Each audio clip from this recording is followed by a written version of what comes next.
A nova redação aí do artigo 1584, parágrafo 2º do Código Civil.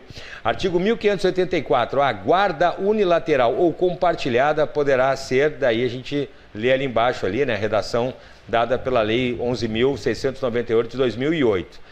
Quando não houver acordo entre a mãe e o pai quanto à guarda do filho, encontrando-se ambos os genitores aptos a exercer o poder familiar, será aplicada a guarda compartilhada, salvo se um dos genitores declarar ao magistrado, ao juiz, né, que não deseja a guarda da criança ou do adolescente, ou quando houver elementos que evidenciem aí a probabilidade de risco de violência doméstica ou familiar. Doutor Colim, essa é a redação dada pela lei agora 14.703 de 2023. No Código Civil, que foi alterado. No Código Civil que foi alterado. Agora, a redação do artigo 699-A do Código do Processo Civil. Artigo 699-A. Nas ações de guarda antes de iniciada a audiência de mediação e conciliação, de que trata o artigo 695 deste Código, o juiz indagará às partes e ao Ministério Público se há risco de violência doméstica ou familiar, fixando o prazo de 5 dias para apresentação de prova ou de indícios pertinentes. Vamos lá, doutor Guilherme Colim. Temos vistos aí vários vídeos de advogados e militantes contra, né, nós, contra a alienação parental, dizendo que a guarda compartilhada acabou. Mas o texto legal apenas prevê que a guarda será unilateral quando houver risco de violência doméstica. O senhor poderia explicar, então, por que o motivo do pânico? Cláudio, o caso é o seguinte.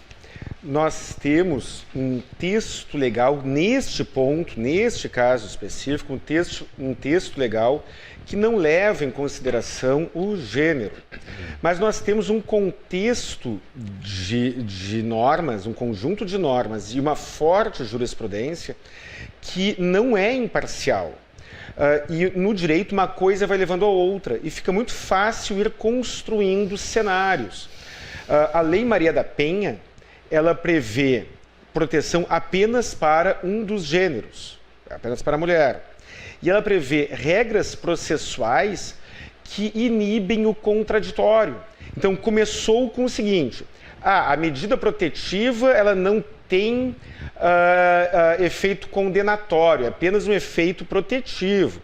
Já que não tem efeito condenatório, não precisa ter um contraditório. Na dúvida, a gente concede a medida protetiva para evitar aquele risco para aquela mulher.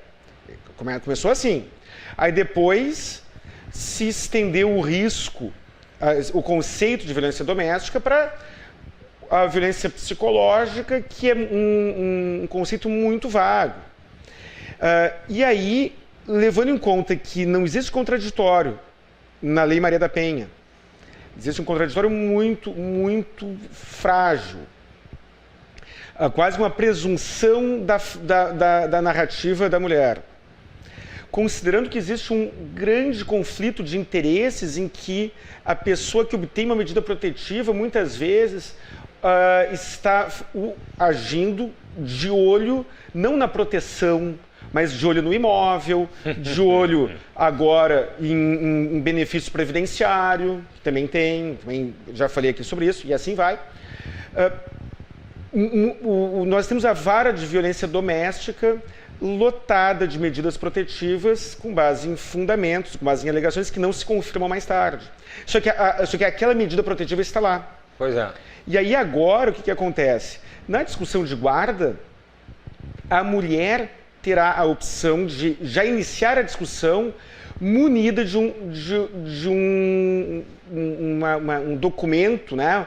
já documentado ali, uma medida protetiva anterior, que ela obteve em um cenário que não tem contraditório.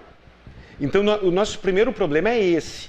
Mas, digamos, vamos falar das situações em que não existe anterior decisão concedendo alguma medida protetiva. Ainda assim, a percepção que eu tenho e a percepção que muitos advogados têm, e aí é claro, nem todos, é de que o judiciário tem duas réguas. Uma de extremo rigor para analisar os fatos ou atos praticados pelo homem e outra de extrema complacência para analisar os atos praticados pelas mulheres. É essa minha percepção. É essa minha percepção. Isso não é justiça, né? E aos meus olhos isso não é justiça. Quando nós empoderamos uma das partes que estão convivendo, e aí não precisa ser uma relação afetiva, porque como no passado, como décadas atrás, por questões raciais, uma pessoa de um determinado grupo étnico se envolvia numa discussão, numa briga, num conflito com uma pessoa de outro grupo étnico. A discriminada, a pessoa que é vítima do racismo, ela precisava provar por A mais B a sua razão. E na dúvida, ela era a culpada. E o rigor da lei ficava com ela e a tolerância da lei com a outra parte. Era assim décadas atrás. Era assim em várias questões e hoje é assim em desfavor do gênero masculino aos meus olhos. Aos meus também.